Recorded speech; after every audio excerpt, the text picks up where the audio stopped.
Langkah Satuan Siber TNI melaporkan Ferry Irwandi ke Polda Metro Jaya atas dugaan tindak pidana siber memicu kritik serius dari publik dan lembaga HAM. Direktur Eksekutif Amnesty International Indonesia, Usman Hamid, menyatakan jelas bahwa tindakan ini melampaui kewenangan TNI yang seharusnya hanya bertugas mempertahankan negara, bukan ikut dalam ranah kebebasan berpendapat. Kejadian ini menimbulkan pertanyaan mendasar.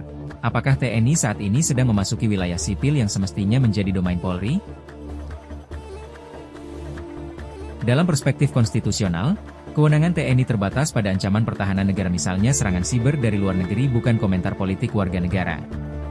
Usman Hamid menggarisbawahi perbedaan antara cyber defense dan kritik sosial politik.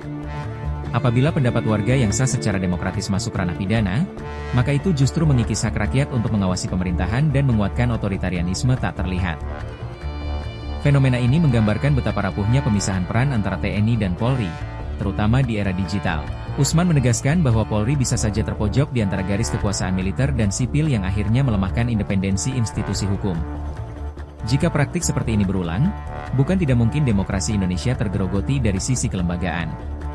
Sebagai respons, Usman Hamid mendesak Menteri Pertahanan dan Panglima TNI mengambil tindakan korektif secara terbuka. Selain itu, ia meminta Komisi DPR segera memanggil Panglima TNI untuk memberi penjelasan resmi sebuah langkah demokratis yang esensial dalam rangka validasi konstitusionalitas tindakan militer di ranah sipil. Tanpa kontrol politik yang transparan, sangat rentan terjadi penyalahgunaan kewenangan. Kasus Ferry Irwandi menegaskan pelajaran penting. Dalam era informasi, ancaman bukan hanya berasal dari asing, melainkan juga dari dalam tubuh pemerintahan sendiri.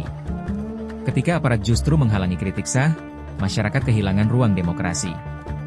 Institusi TNI perlu diperingatkan bahwa mempertahankan kedaulatan bukan berarti membungkam suara rakyat, melainkan menjaga sistem yang memungkinkan kritik membangun dan memperkuat negara.